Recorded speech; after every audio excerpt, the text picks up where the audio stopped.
വിഷയം പഠിക്കലാണ് നമ്മളെ ലക്ഷ്യം. ഇമാം റംലി പറയുന്നു. ഇമാം റംലിയോടൊരു ചോദ്യം. എന്താ ചോദ്യം?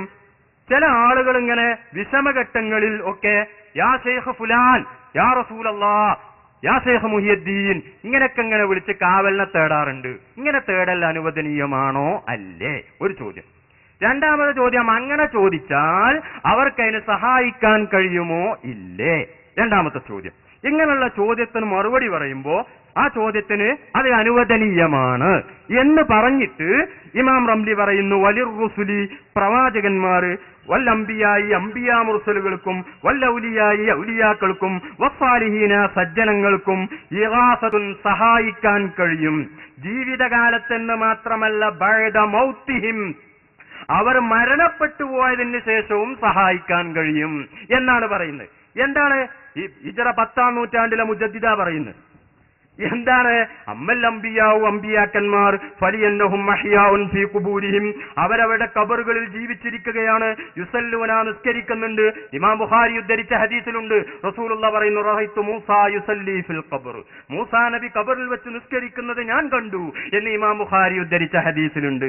അതുപോലെ തന്നെ കഅന്നി യൻദുറു ഇലാ യൂനുസ, അതാ യൂനുസ് നബി വരുന്നു, വഹുവ യുലബ്ബി, തൽബിയത്ത് ചൊല്ലി ഹജ്ജിന് വരുന്നത് അതാ ഞാൻ നോക്കിക്കാണുന്നു എന്ന് പറഞ്ഞ ഹദീസുകൾ ബുഖാരിയിലുണ്ട്. അതാ അത് വെച്ചുകൊണ്ടാ പറയുന്നത് ഇവര് ഖബറുകളിൽ ജീവിച്ചിരിക്കുന്നവരാണ്. യുസല്ലൂന, അവർ നിസ്കരിക്കാറുണ്ട്. വയഹ്ജൂന, ഹജ്ജും ചെയ്യാറുണ്ട്. കമാ വറദത്ത് ബിഹിൽ അഖ്ബാറു, ഒക്കെ ഹദീസിൽ വന്നതാണ്. മിൻഹും, ഈ സഹായിക്കാനുള്ള അവരിൽ നിന്നാകും. മുഅ്ജിസത്തൻ ലഹും, അവർക്കുള്ള അമാനുഷിക സിദ്ധിയാണ്. അതേ സമയത്ത് അമ്മൽ ഔലിയാവു, ഔലിയാക്കളോ ഫയ്യ കറാമത്തുൻ ലഹും, അത് അവർക്കുള്ള കറാമത്താണ്. കാരണം എന്താണ്? ഫഇന്ന അഹ്ലൽ ഹഖ്, സത്യത്തിന്റെ ആളുകൾ, ഫഇന്ന അഹ്ലൽ ഹഖ്, സത്യത്തിന്റെ ആളുകൾ, അലാ അയ്യക മിനൽ ഔലിയായി, കറാമത്ത് മുഅ്ജിസത്തുകൾ, കറാമത്തുകൾ ഔലിയാക്കളിൽ നിന്നുണ്ടാകും. ബിഖസ്തിൻ, അവർ ഉദ്ദേശിക്കുമ്പോൾ ഉണ്ടാകും. വൈരിഖസ്തിൻ, ഉദ്ദേശിക്കാത്തപ്പോഴും ഉണ്ടാകും. ഉമൂറുൻ ഖാരിഖത്തുൻ ലിൽ ആദ, അസാധാരണ സംഭവങ്ങൾ എന്ന് ഈ പുസ്തകത്തിൽ 10-ാം നൂറ്റാണ്ടിലെ മുജദ്ദിദ് എന്ന് പരിചയപ്പെടുത്തിയ മഹാനായ ഇമാം റംലി റഹ്മഹുല്ലാഹ് അദ്ദേഹത്തിന്റെ ഫത്താവയുടെ 4-ാം വാള്യം 382-ാമത്തെ പേജിൽ പറഞ്ഞു. ഇനി ആയത്താളുണ്ട്. മഹാനായ ഈസാ നബി അലൈഹിസ്സലാത്തു വസ്സലാമിനോട് ഈസാ നബി അലൈഹിസ്സലാത്തു വസ്സലാം പറഞ്ഞത് കാണാം. എന്താ പറഞ്ഞത്? ഈസാ നബി അലൈഹിസ്സലാമിന്റെ അമാനുഷിക സിദ്ധി എന്താണ്? വഉബ്രിഉൽ അക്മഅ വൽ അബ്റസ വവഹ്യിൽ മൗതാ ബിഇദ്നില്ലാഹ്. അതായത് ഓരോ പ്രവാചകന്മാർക്കും അവർക്ക് പ്രവാചകനാണെന്നുള്ള തെളിവിന് കൊടുക്കുന്നത് സാധാരണ നിൽക്കാനായിട്ട് കഴിയാത്തതാണ്. മൂസാ നബി അലൈഹിസ്സലാമിന്റെ കാലഘട്ടത്തിൽ സാഹിര്യങ്ങള് വലിയ ഉന്നതിയിലെത്തിക്കുന്ന ഒരു കാലമായിരുന്നു. അതുകൊണ്ട് എല്ലാ സാഹിര്യങ്ങളെയും പരാജയപ്പെടുന്ന ഒരു വടി മൂസാ നബിക്ക് കൊടുത്തത് അതുകൊണ്ടാണ്. അതേ സമയത്ത് ഈസാ നബി അലൈഹിസ്സലാമിന്റെ കാലത്ത് വൈദ്യശാസ്ത്രം അങ്ങേയറ്റം പുരോഗമിച്ച ഒരു കാലമായിരുന്നു. അതുകൊണ്ടേതായി അന്ന് മൂസാ നബി അലൈഹിസ്സലാമിന് കൊടുത്ത അമാനുഷിക സിദ്ധി എന്താണ്? ഉബ്രിഉൽ അക്മഅ, പ്രസവിക്കുന്ന സമയത്ത് തന്നെ കണ്ണില്ലാത്ത ആൾക്ക് കണ്ണു കൊടുക്കുക. പ്രസവിക്കുമ്പോൾ തന്നെ കണ്ണില്ലാത്ത ആൾക്കാണ് അക്മഹ് എന്ന് പറയാം, അവർക്ക് കണ്ണു കൊടുക്കുക. അതുപോലെ തന്നെ മറ്റൊന്ന് വല്ലബ്രസ, വെള്ളപ്പാണ്ട് രോഗിയെ സുഖപ്പെടുത്തുക. വെള്ളപ്പാണ്ട് രോഗത്തിന് മരുന്ന് അന്നുള്ള ഡോക്ടർമാർക്ക് അതിന് മരുന്ന് കൊടുക്കാൻ കഴിയൂല. ഇന്ന് കഴിയോ? വെള്ളപ്പാണ്ടിന് മരുന്ന് കണ്ടുപിടിച്ചിട്ടുണ്ടോ? വെള്ളപ്പാണ്ടിന് മരുന്ന് കണ്ടുപിടിച്ചിട്ടുണ്ടോ ഈ കാലത്ത്? ഏതായാലും വെള്ളപ്പാണ്ടിന് മരുന്ന് കൊടുക്കുക. വഹ്യിൽ മൗത, മരിച്ചവരെ ജീവിപ്പിക്കുക. അതിനിപ്പോ ഏതായാലും ഒന്നും കഴിയൂല.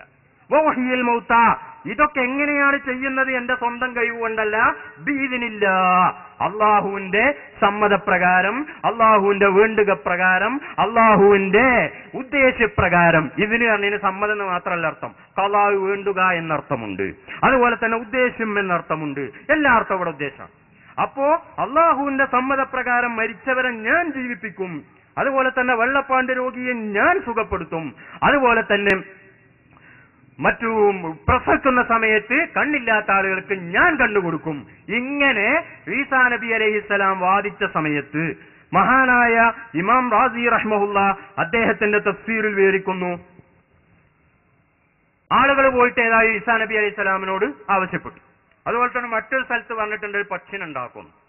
അന്നീ അഹ്ലുക്കുലക്കും മിനത്തീനി കഹയ്യത്തി ത്വയ്രി ഫംഫുഖു ഫീഹി ഫയകൂനു ത്വയ്റൻ ബിഇദ്നില്ലാഹ്. ഇത് വേറൊന്നാ, ഒരു പക്ഷിനുണ്ടാക്കിയിട്ട് റൂഹ് ഊതിയ പക്ഷിനെ പറക്കും. ഇങ്ങനെയൊക്കെ ഒരാൾ പറഞ്ഞു വന്ന ആളുകളൊന്നും പിന്നാലെ വിടുമല്ലോ, നിങ്ങളൊന്നുണ്ടാക്കി തന്നെ പിന്നാലെ വിടുമല്ലോ. അങ്ങനെ കൂടിയ സമയത്ത് കൂടി. അപ്പോ ഈസാ നബി അലൈഹി സ്വലാം അങ്ങനെ ഉണ്ടാക്കി എന്ന് ഈ ആയത്തിന്റെ തഫ്സീറിൽ റാസി പറഞ്ഞിട്ടുണ്ട്. ഇനി മാത്രമല്ല, ഒരു പ്രവാചകനാകണമെങ്കിൽ തന്നെ അങ്ങനെയുള്ള കഴിവുകൾ ഉണ്ടാകണം എന്ന് മഹാനായ ഇബ്നു ഹജറുൽ അസ്ഖലാനി റഹ്മഹുല്ല അദ്ദേഹത്തിന്റെ ഫതുഹുൽ ബാരിയിൽ മഹാനായ ഇമാം വസ്സാലി റഹ്മഹുല്ല തങ്ങളെ ഉദ്ധരിച്ച് പറഞ്ഞിട്ടുണ്ട്.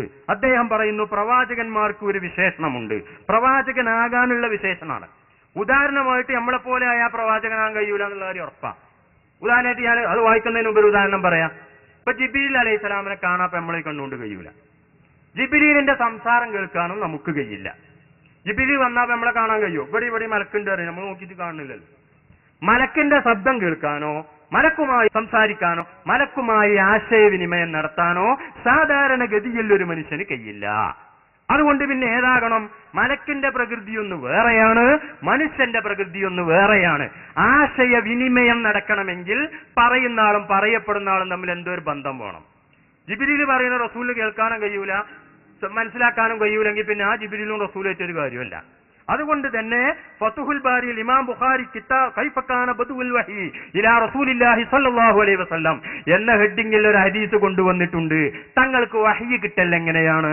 അഹ്യാനൻ യഅ്തീനിൽ വഹ്യു മിസ്ല സൽസലത്തിൽ ജറസി. ഇമാം ബുഖാരി ഉദ്ധരിച്ച ഹദീസ. ആ ഹദീസിൽ പറയുന്നുണ്ട്, മണി അടിക്കുന്ന ശബ്ദം പോലുള്ള ശബ്ദത്തിൽ ചിലപ്പോൾ എനിക്ക് വഹി വരാറുണ്ട്. ചില സമയത്ത് എനിക്ക് ജിബ്രീൽ ഒരു മനുഷ്യരൂപത്തിൽ വന്ന് അങ്ങനെയും വഹി തരാറുണ്ട്. രണ്ട് സന്ദർഭങ്ങൾ ഇമാം ബുഖാരിയുടെ ഹദീസിൽ ഉദ്ധരിക്കുന്നുണ്ട്. ഞാൻ വിശദീകരിക്കാം. ഉദാഹരണമായിട്ട്, അതായത് ജിബ്രീലിനെ കാണാനും ജിബ്രീൽ പറയുന്നത് മനസ്സിലാക്കാനും ജിബ്രീലിന്റെ ശബ്ദം കേൾക്കാനുള്ള ഒരു കഴിവ് റസൂലിനുണ്ടെങ്കിലേ ജിബ്രീലിൽ നിന്ന് ഈ വിഷയങ്ങൾ ഏറ്റെടുക്കാൻ റസൂലിന് കഴിയൂ. അതേ സമയത്ത് റസൂല് പൂർണ്ണമായും ജിബ്രീലിന്റെ മർത്തബയിലേക്ക് അങ്ങോട്ട് ഉയർന്നാലോ എന്ന ആ റസൂലിന് പിന്നെ സാധാരണക്കാരായ നമ്മളുമായി ആശയവിനിമയം നടത്താനും കഴിയില്ല. അതുകൊണ്ട് റസൂലിൽ രണ്ട് വകുപ്പ് വേണം. ആത്മീയമായ റസൂലിന് മലക്കൂത്തി പ്രകൃതിയും ശാരീരികമായ മനുഷ്യപ്രകൃതിയുമാണുള്ളത് എന്ന് ഈ ഹദീസ് വിശദീകരിച്ച് ഹാഫിദ് ഇബ്നു ഹജറുൽ അസ്ഖലാനി റഹ്മഹുല്ല അദ്ദേഹത്തിന്റെ ഫതുഹുൽ ബാരിയിൽ വളരെ വ്യക്തമായി പറഞ്ഞിട്ടുണ്ട്. അപ്പൊ ചില സമയത്ത് റസൂല് ജിബ്രീലിന്റെ മർത്തബയിലേക്ക് അങ്ങോട്ട് ഉയരും, അതാണ് മിസ്ല സൽസലത്തിൽ ജറസി എന്ന് പറഞ്ഞത്. ചില സമയത്ത് ജിബ്രീൽ മനുഷ്യ പദവിയിലേക്ക് ഇങ്ങോട്ട് താവും, അതാണ് മനുഷ്യരൂപത്തിൽ വരുമെന്ന് പറഞ്ഞത്. അപ്പൊ ഇങ്ങനെയുള്ള ജിബ്രീലിന്റെ ശബ്ദം കേൾക്കാനും ജിബ്രീലുമായി ആശയവിനിമയം നടത്താനും കഴിയുന്ന ഒരാൾക്കേ ജിബ്രീലിന് ആശയവിനിമയം നടത്താൻ കഴിയുമെന്ന് ഇമാം ബുഖാരി ഉദ്ധരിച്ച ഹദീസിന്റെ അടിസ്ഥാനത്തിൽ ഹാഫിദ് ഇബ്നു ഹജറുൽ അസ്ഖലാനി റഹിമഹുല്ല പറഞ്ഞിട്ടുണ്ട്. ഇനി വ്യക്തമായി തന്നെ അദ്ദേഹം ഈ ആശയം പറയുന്നത് കേൾക്കൂ. വലഹു നബിക്കുണ്ട് സിഫത്തുൻ, ഒരു വിശേഷണം, തത്തിമ്മു ലഹു, ആ വിശേഷണം കൊണ്ട് നബിക്ക് പൂർണ്ണമാകും. അൽഅഫ്ആലുൽ ഖാരിഖത്തു ലിൽ ആദാത്ത്, അസാധാരണമായ കാര്യങ്ങൾ ചെയ്യാൻ കഴിയുന്ന ഒരു കഴിവ് നബിക്കുണ്ട്. അങ്ങനെയാകുന്ന ആളെ പ്രവാചകനാകൂ എന്നാണ് ഫതുൽ ബാരിയിൽ പറയുന്നത്. ഏതുപോലെ? കസിഫത്തി, ഒരു വിശേഷണം പോലെ. അല്ലത്തി, എങ്ങനെയുള്ള വിശേഷണമാണ്? ബിഹാ, അതുകൊണ്ട് തത്തിമ്മുൽ വൈരിഹി, പ്രവാചകർ അല്ലാത്തവർക്ക് പൂർത്തിയാകും. അൽ ഹർക്കാത്തുൽ ഇഖ്തിയാരിയ, അവർ ഉദ്ദേശിക്കുന്ന സമയത്ത് എനിക്ക് കൈ അടിക്കാനും അല്ലെങ്കിൽ കൈ വട പിടിക്കാനും എന്ത് ചെയ്യാനും ഉറങ്ങാനും നടക്കാനും ഇതൊക്കെ ചെയ്യാനുള്ള ഒരു കഴിവ് നമുക്ക് അല്ലാഹു അപ്പോൾ നൽകുന്നത് പോലെ നബി സല്ലല്ലാഹു അലൈഹി വസല്ലമ തങ്ങൾക്ക് അസാധാരണമായ കാര്യങ്ങൾ ചെയ്യാനുള്ള ഒരു കഴിവ് അപ്പോൾ നൽകിക്കൊണ്ടിരിക്കുകയാണ്. അങ്ങനെ ഒരു വിശേഷണം നബിക്കുണ്ട്. മാത്രമല്ല വലഹു സിഫത്തുൻ, നബിക്കൊരു വിശേഷണമുണ്ട്. യുബ്സിറു ബിഹാ, ആ വിശേഷണം ഉപയോഗിച്ച് നബിക്ക് കാണാൻ കഴിയും. അൽ മലായികത്ത, മലക്കുകളെ കാണാൻ കഴിയും. നമുക്കിപ്പോ മലക്കുകളെ കാണാൻ കഴിയില്ല. അതുപോലെ തന്നെ വയുസാഹിദു ബിയൽ മലക്കൂത്ത, മറ്റു ലോകവും കാണാൻ കഴിയും. ഏതുപോലെ? കസിഫത്തില്ലത്തി യുഫാരിഖു ബിയൽ ബസീറുൽ അഅ്മാ, കണ്ണ് കാണാത്ത ആളും കണ്ണ് കാണുന്ന ആളും എന്താ വ്യത്യാസമുള്ളത്? നമുക്ക് ചിലതൊക്കെ കാണാൻ കഴിയും, കണ്ണ് കാണാത്ത ആൾക്ക് കാണാൻ കഴിയൂല. ഇതുപോലെ നമുക്ക് കാണാൻ കഴിയാത്ത കാര്യങ്ങൾ കാണാനുള്ള ഒരു കഴിവ് റസൂലിനുണ്ട്. അല്ലാഹ് നൽകുന്നതാണ്.